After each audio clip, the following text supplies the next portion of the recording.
Bonjour, un petit tutoriel concernant les outils de communication de Pronote. Alors, je suis ici sur la page d'accueil de mon compte Pronote. Je suis passé ici par l'interface web, mais au lycée, en passant par le logiciel, cette page d'accueil ressemblera à peu près à ceci. Alors, l'interface est légèrement différente, mais les contenus restent les mêmes. Pour la suite du tutoriel, je vais rester sur l'interface web.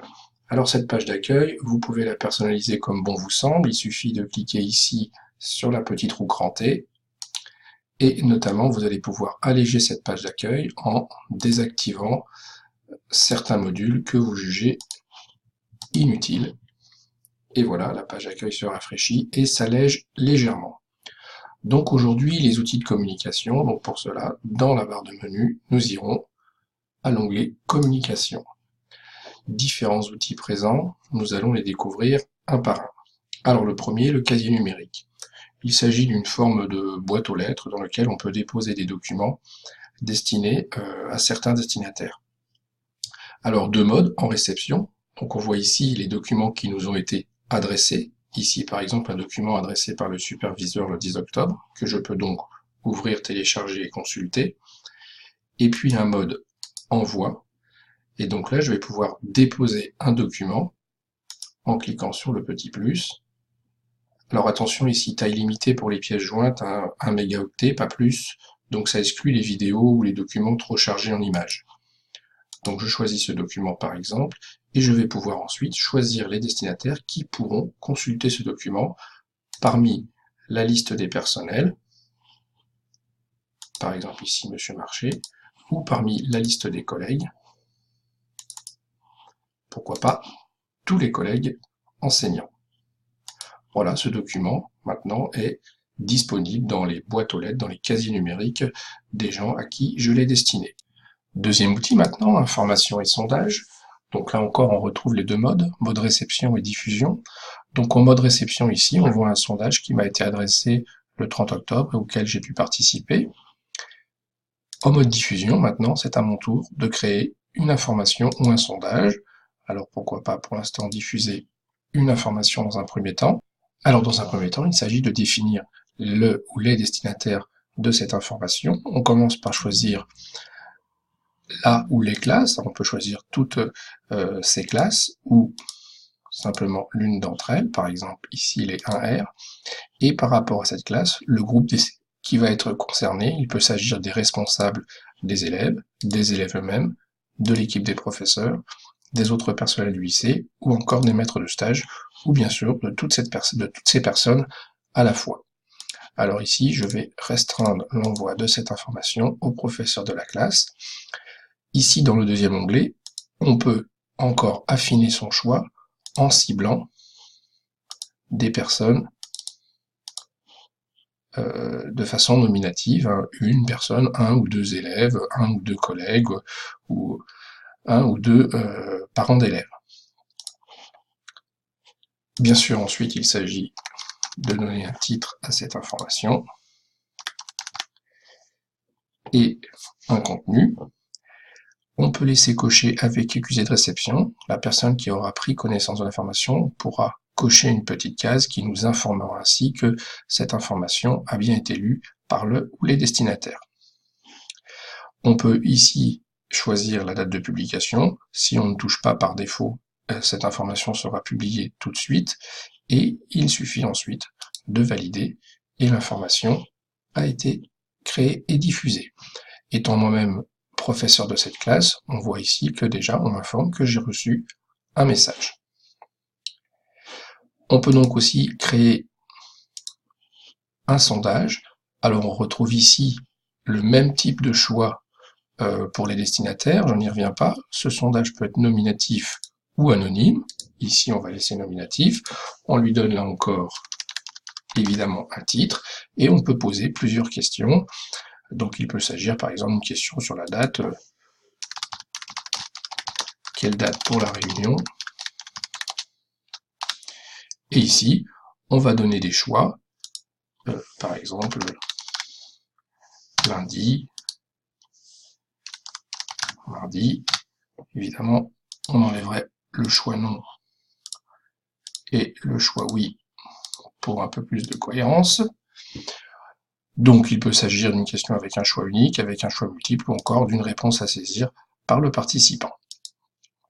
Là encore, on choisit la date de publication. Si on ne touche à rien, le sondage est publié de suite. Donc là, ici, je vais mettre, tiens, un destinataire individuel parmi les professeurs.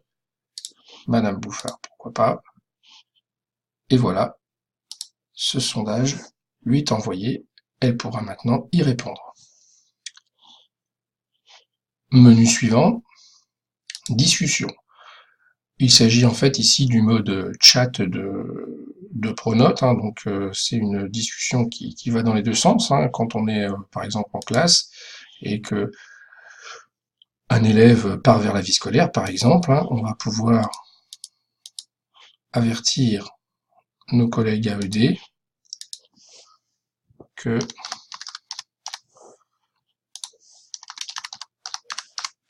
l'élève machin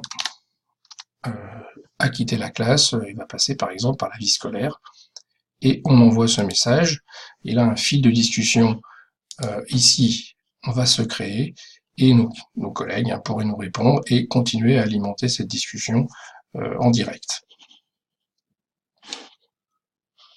Je passe quelques instants sur l'onglet liste de diffusion pour y revenir, et je glisse tout de suite jusqu'à l'agenda. Donc voilà ici l'agenda qui a déjà été complété pour partie. Bon, tout le monde a le droit d'écrire un événement dans l'agenda, hein. Donc par exemple ici je vais choisir cette semaine-là.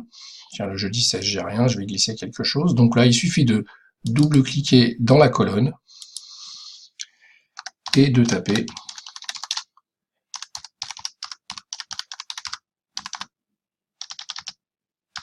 le titre de l'événement, de choisir sans horaire, il va être répercuté sur toute la journée, sinon on peut choisir un horaire, par exemple entre 9h et 10h, y ajouter un commentaire, une pièce jointe si nécessaire, et bien sûr, là encore, on retrouve le module de choix de nos destinataires, le même que précédemment. Je valide, donc ici, pardon, je dois choisir un destinataire, par exemple, classe de première, les professeurs, et je valide.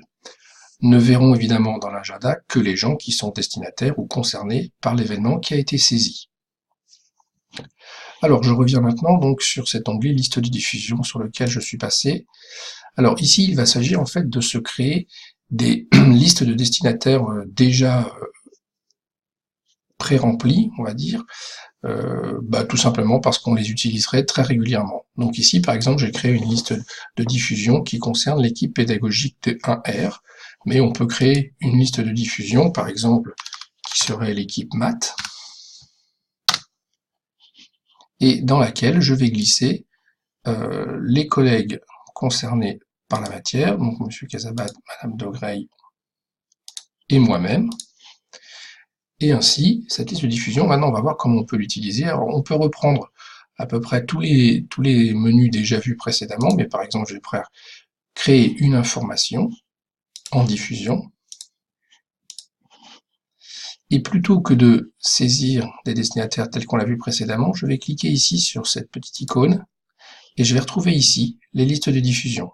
Donc par exemple, je vais choisir la liste de diffusion maths, et là je sais qu'automatiquement, moi-même, Madame Dogreil et Monsieur Casabat seront destinataires de ce message. Il s'agit ici de gagner un peu de temps.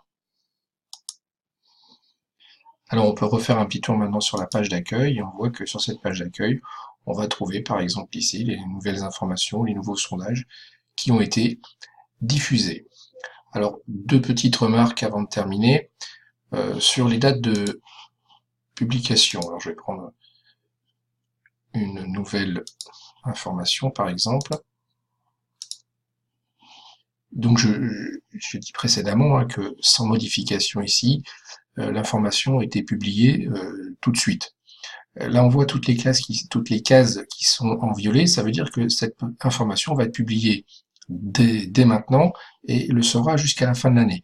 Évidemment on peut restreindre cette période de publication à une seule semaine, hein, en cliquant ici, ou en maintenant la touche contrôle de son clavier enfoncé, on peut choisir de sélectionner par exemple une période de 4 semaines, et au bout de 4 semaines, naturellement, que les gens en aient pris connaissance ou pas, cette information disparaîtra de leur interface d'accueil. Voilà pour cette première remarque. Quant à la deuxième remarque, tout simplement, il faut être très vigilant lorsqu'on envoie des informations ou lorsqu'on s'échange des messages sur les destinataires qui sont dans ce message. Évidemment, quand on choisit une classe qu'on désire s'adresser à ses collègues et que par inadvertance on coche aussi les élèves, sachez donc bien que sur l'interface web, les élèves verront ce que les professeurs s'échangent comme commentaires. Évidemment, ce serait pareil pour les responsables des élèves. Donc, attention à être vigilant dans le choix des destinataires. Voilà, j'espère avoir été assez clair sur ces différents outils concernant la communication avec Pronote. Bien sûr, je reste à votre disposition pour toute question et pour vous assister. Bon courage!